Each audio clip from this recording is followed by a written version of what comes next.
சென்னை பகுதியில் நல்ல வசதியான குடும்பத்தில் வாழ்ந்துக்கிட்டு இருக்கிற ஒரு பெண் புற்றுநோயால் பாதிக்கப்படுறாங்க. மார்பக புற்றுநோய் அவங்களுக்கு ஏற்படுது. 10 வருடங்களுக்கு மேலே வைத்தியம் பார்த்தோம், சரியாகவே இல்லை. கடைசியில் மருத்துவர்கள் கைவிட்டுறாங்க.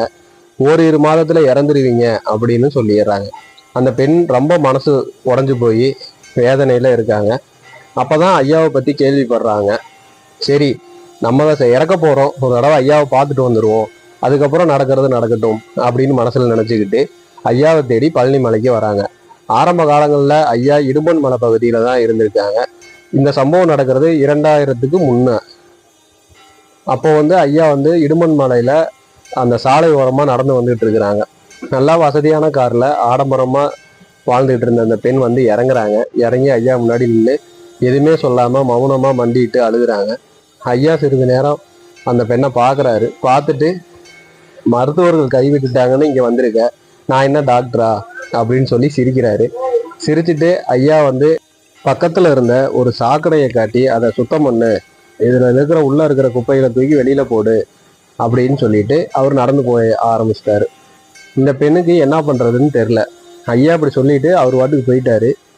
அந்த சாக்கடைக்குள்ள இறங்கி நம்ம எப்படி சுத்தம் பண்ணுறது? வசதியான குடும்பத்தில் வாழ்ந்தவங்க அவங்க அந்த வேலையை செய்வாங்களா? அங்கே இருந்த மக்களும் ஆச்சரியமாக பார்த்துக்கிட்டு இருந்திருக்காங்க. அந்த பெண்ணுக்கு வேறு வழியே இல்லை. நம்ம உடம்பு சரியாகணும் அப்படின்னா இதை செஞ்சு ஆகணும், இறக்க போகிறோம்னு ஆயிடுச்சு, இதை செஞ்சு பார்க்கலாமே அப்படின்னு மனசை தளர விடாமல் ஐயா மேலே பாரத்தை போட்டுட்டு ஐயாவை நினச்சிக்கிட்டு சாக்கடைக்குள்ளே இறங்குறாங்க. இறங்குனா அவங்களுக்கு அந்த வாடையே அடிக்கல. அந்த வாசம், அந்த துர்நாற்றமே அவங்களுக்கு தெரியல. ஐயாம கும்பிட்டுட்டு மனசில் நினச்சிக்கிட்டே உள்ளே இறங்குறாங்க. அது எல்லாமே சந்தன வாசம் தான் அடிக்குது. அவங்க கொஞ்சம் கொஞ்சமாக அதில் இருக்கிற அந்த சேர் எல்லாத்தையுமே அகற்றி மேலே எடுத்து வச்சிடுறாங்க. ஐயா ஒரு சிறிது நேரத்தில் திரும்ப அந்த வழியில் வராரு. போதும் சாமி, மேலே வா அப்படின்னு சொல்லி கூப்பிட்றாரு. அந்த பெண்மணியும் சாக்கடையிலேருந்து மேலே ஏறி வராங்க. ஆனால் அவங்க மேலே கொஞ்சம் கூட துர்நாற்றம் அடிக்கவே இல்லை, சந்தன வாசம் தான் அடிக்குது. அந்த அம்மாவுக்கு அதே பெரிய ஆச்சரியமாகவும் அதிசயமாகவும் இருந்துச்சு.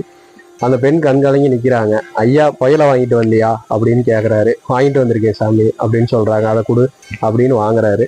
புயலைய நல்லா கடிச்சிட்டு 3 தடவை தூன்னு கீழே துப்புறாரு.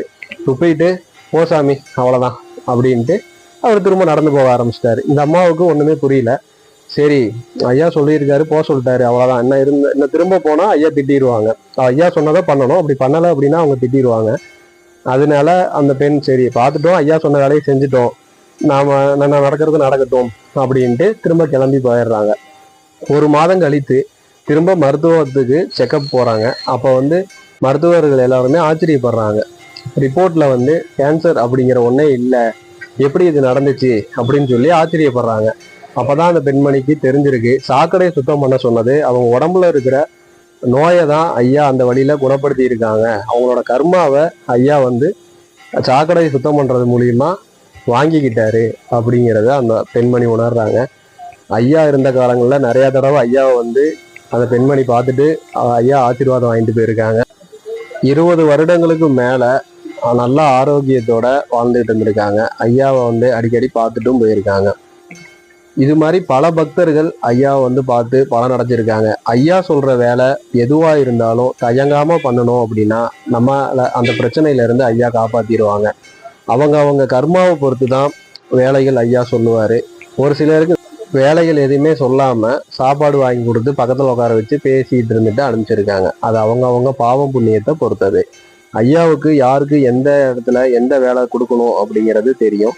ஆனா அந்த வேலை எவ்வளவு கஷ்டமா இருந்தாலும் ஐயாவை மனசுல நினைச்சு நம்ம அந்த வேலையை ஏத்துட்டு பண்றப்போ ஐயாவே நமக்குள்ள இருந்து நம்மளோட கர்மாவை அகற்றுறாரு.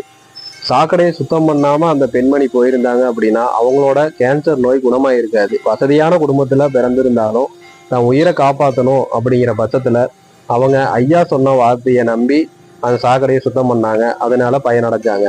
ஐயா ஒவ்வொருத்தருக்கும் சொல்ற எல்லாத்துலேயும் ஏதோ ஒரு காரியம் இருக்கும். நம்ம பண்ணின பாவங்கள் தான் கர்மாவா நம்ம கூடயே வந்துகிட்டு இருக்கோம். அதை நம்ம தான் சரி பண்ணணும். ஐயாவை முழுசா நம்பி வந்த பக்தர்களை ஐயா என்னைக்குமே கைவிட்டது கிடையாது. நம்பிக்கை ஒன்று தான் ஐயா நம்மகிட்ட எதிர்பார்க்கறது. அவரை முழுசா நம்ம நம்பணும். முழு பக்தியோட ஐயாவை நம்ம வேண்டணும் அப்படின்னா நம்ம கேட்குற எல்லாத்தையுமே ஐயா நம்மளுக்கு பண்ணி கொடுப்பாங்க.